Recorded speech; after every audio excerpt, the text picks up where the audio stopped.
Hello, everyone from EdTech Team Online. Welcome to the September cohort. We're really excited to have you guys all here. My name is Tracy Purdy, and I'm the Director of Online Learning for EdTech Team. This course for Global Collaboration and Community, we have a special guest coming to talk to us about how we can collaborate with the world and how we can invite the world into our classroom. Dominique Dynes, who also happens to be one of the cohort co-leaders. So you guys get to hear from her, and then you can still reach out and connect with her and collaborate with her, and she'll get to see some of your ideas that you share. Talk about this. If you have not yet joined Twitter, you might need to join Twitter to ask questions. Part of here, we encourage you to not only ask questions using the EdTech Team Online hashtag, but also share what you're hearing. So if you hear something important that Dominique is sharing about how you can invite the world in, then make sure that you tweet that out to other people. Are tweeting the same idea, it's good practice for you to start learning how to connect and tweet. So we're really, really excited to have Dominique here. Tweet out your questions, tweet out your learning using the EdTech Team Online hashtag. And that also goes for not only if you're watching it live, but if you're watching the recording, so keep on tweeting. So Dominique, thank you so much for being here. Dominique will tell you a little bit more about herself, but right now she is working full-time for the EdTech team, doing part-time online, working also in Latin America, and she happens to live in Guadalajara, Mexico. So Dominique, welcome. Do you want to tell us a little bit more about you and how you have come to this place that you're at today? Sure. Hi, everyone. I'm happy to be with you guys tonight. Yeah, global collaboration is one of my favorite topics in education. I have been living and I was teaching in Guadalajara, Mexico for 9 years.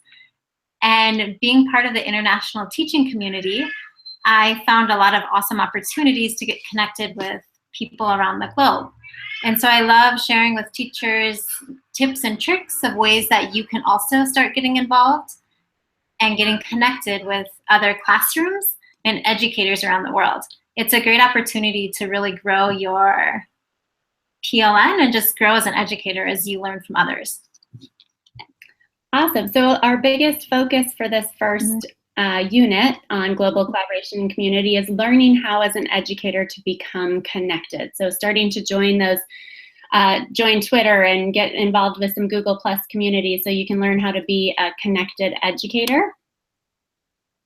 And learning how to build that personal learning network. So reaching out to other teachers to learn from them, and then also reaching out to other classrooms to try to learn from them and have your students learn from them as well. So Dominique knows a lot and has done a ton in her classroom with global collaboration, and inviting the world in is what she calls it, inviting the world into her classroom. So Dominique, what are some of the ways that you have in the past invited the world into your classroom, or other ideas of how teachers can start inviting the world into their classroom?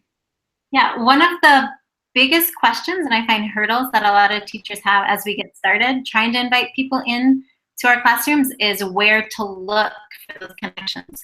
And so some of the things that I did to get started was looking on the Google Plus communities. There's quite a few awesome communities that are very active. So I have a list of resources that we've shared out on Twitter, so check the hashtag EdTechTeamOnline, and you're gonna see that there's some different ideas of ways to get connected with other people. One, and as I mentioned, the Google Plus communities, one in particular is Classroom, I need to look this up. I think it's Classroom Connections by Google, but there's like 15,000 educators on there, and there's people posting every day looking for teachers in all parts of the world to get connected. So I know that in our cohort, we have an international audience, and there's a lot of people who are looking for connections in other places.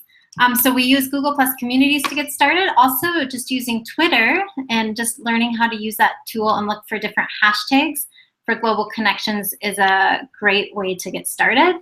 One of the most teacher-friendly ways to get started using or to make these connections is something called Mystery Skype or Mystery Hangouts.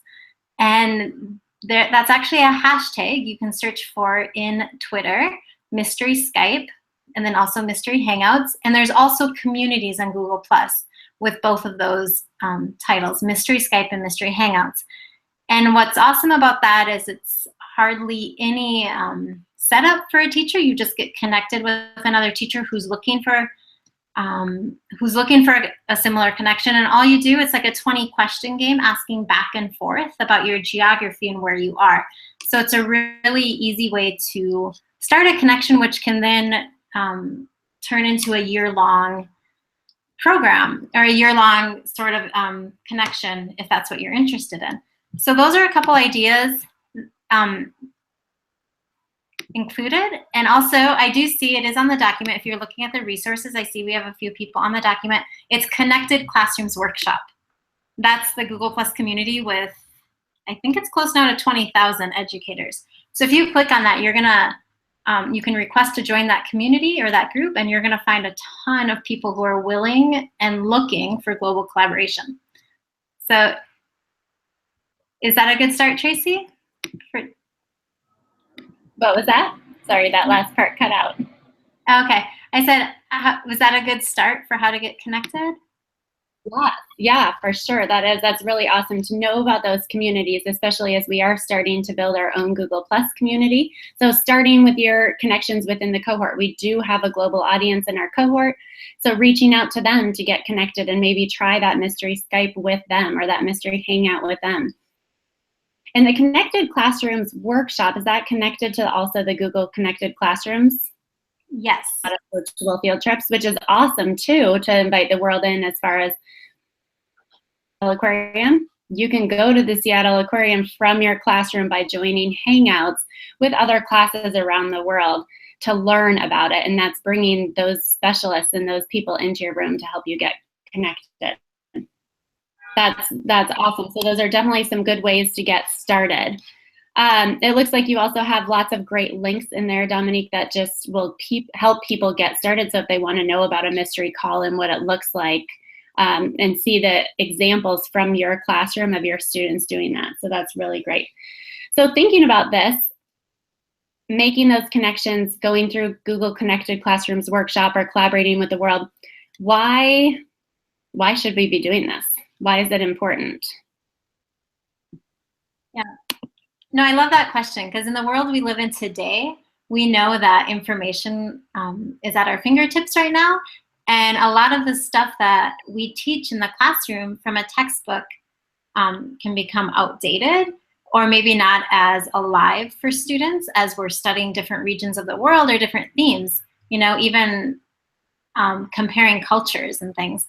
I think by inviting the world into our classrooms, it really provides opportunity for the students to have a global learning experience and to get connected in real time and in a safe way. Because when you get connected in your classroom, you get to model that digital citizenship as a teacher as you're connecting with other people around the world. So I think it's really important for us as educators to allow the students to have an opportunity to get connected and learn from others. I love that. About that too. When I'm, if I'm teaching my students about something that I am not the expert in, I definitely want to reach out to other experts around the world to invite them in to help me. And I also, it's really good for your students to be working with and connecting with other classrooms around the world so they can understand how people are different from them, how they're the same as them. It's going to be what's expected of them in their future to work in that global audience. So that's great. Totally. Now we have a lot of people that are very new to social media. So I thought we could maybe take just a minute too to share some of the tips and tricks that make social media a little bit more approachable for people, or what you can do to help people who are a little bit reluctant, how you can help them get connected. Like, why should they be using Twitter, or what can we do to help people start using Twitter to make it not so overwhelming? I think it's important as we use Twitter and social media to learn how to use it. A lot of times our students walk into their classrooms and they know way more than we do when it comes to these tools. And so I always tell educators, the best way is to try it and to practice. And so even if it's just taking 5 minutes a day to get online and start searching for those hashtags that you're interested in, or start following people that you want to learn from. That's how I looked at Twitter when I first started. And there is a document on the resources. Actually, it's called Global Collabs Document by Wendy Gorton. And I want to give a shout out to Wendy because it was actually, she's also on EdTech team. And it was actually in her global collaboration session that I went to at an EdTech team summit 4 or 5 years ago now that really inspired me to get started. And her session she gave us this document, and I've asked her since then if I can share it, and she said by all means. So that document is a really easy way to start finding people in other regions of the world. If Twitter or Google Plus is maybe still a little scary for you right now, that document has just a table, a chart filled with people. I think it's like 55 pages now or even more, just of people from around the world. And it is a collaborative document. So there are times that when I've looked at it, I haven't looked at it recently, but you do have to maybe scroll down a few pages to find the information. But you're going to see that teachers from all over the world have put in their information on there. Maybe projects they're doing, the location of where you can find them in the world. But that was the place I started. And then slowly I started looking for hashtags. And one of my favorite hashtags is actually with EdTech team, and it's GAFE Summit. There's tons of stuff being posted there all day, every day. And so that's an easy one just to kind of read and digest, and you don't have to look too hard to find stuff, to find resources on there. I definitely agree with you. The GAFE Summit hashtag is much information about what's going on. And it is a global hashtag as well because things that are happening around the world people are experiencing. I want to just go back to reiterate that Dominique said that you don't have to catch everything on Twitter. She said go on and maybe catch like 5 minutes a day. And that's it. And go and just check in and don't feel like you have to get every little piece and follow every single person. Just start slow. Follow those hashtags. As you're following the hashtags, you're going to start finding people that you think are really interesting that are posting interesting stuff, and then start following them. So that's definitely a great way to go. Also had some stuff down here about blogging and having your kids writing and publishing. What suggestions do you have for people to get blogging and writing and connecting with other people around the world? Mm-hmm. Well, as teachers, I know we have our students do a lot of writing in the classroom, and I found that blogging was a nice way to have a real audience for the students as we were writing. It gave them an authentic experience. They knew someone else. They knew other classrooms around the world were going to be reading what they were writing. And so it felt more important to them than just having Miss Dominique read the writing, for example. And I included a couple sites, kidblog.org. Unfortunately, it used to be a free site for teachers, and now there is a paid subscription. But what's nice about KidBlog is that you can choose who sees your students' blogs. Okay, so if you're worried about maybe security or privacy issues, you can be very strict on the sharing settings. So that's why I liked using KidBlog when I was an elementary teacher. And then another site on here that I've included is Quad Blogging. And what's really awesome about this is that a teacher has gone through and set up a site where you can sign up to be paired or to be connected with 3 other teachers around the world. So there are 4 of you, and between the 4 of you, you are sharing your blogs or your students' blogs so that there's like an authentic audience within the 4 of you, or like among the 4 of you, I guess. And so what's nice about that is you know that you're guaranteed to get comments on your blog, and then you're also expected to make comments on other people's blogs. So that's a nice, safe way to get started, and you're only having to read 3 other blogs, I guess, of other classes. So that's a really nice and friendly way to get started with the blogging. Awesome. Well, good. As you're starting to plan your global collaboration project, you'll be collaborating with the world. You'll have to reach out and figure out how you can collaborate with the world in some way. And these are some really great places to start. So getting connected through Twitter with other teachers around the world, or getting connected with Google Connected Classrooms and reaching out to people there, or reaching out to people just within our cohort. So start there, and remember, start small, just start reaching out, start lurking, just looking at everything on Twitter and posting through this course what you're learning, so you'll jump right in there. These resources are really great for you to come back to at some point when you're thinking about your global collaboration project. And we're really, really excited to with all of you guys at EdTech Team online. I'm going to just check in and see. We've got a couple people who have posted some things. Checking Twitter on the weekend over coffee is something exciting. It's a great way to do it, to know that just find each day or over coffee in the morning or on the weekend to check in and get connected. So we're really excited to have all of you join us for the next 12 weeks to continue learning.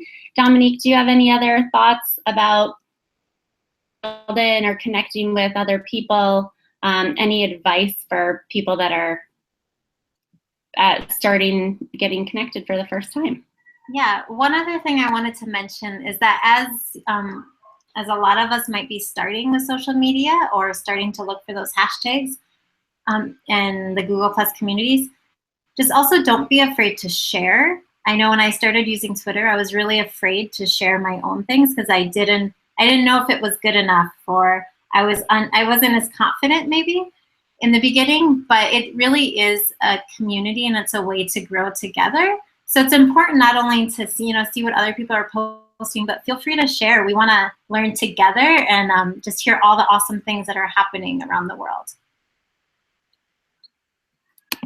Awesome. Well, thank you so much, Dominique, for joining us for a little while to just share how we can collaborate with the world and what we can do with global collaboration, and understanding how important it is to make sure we are going outside of our classroom walls. There's so much information out there for our students to use.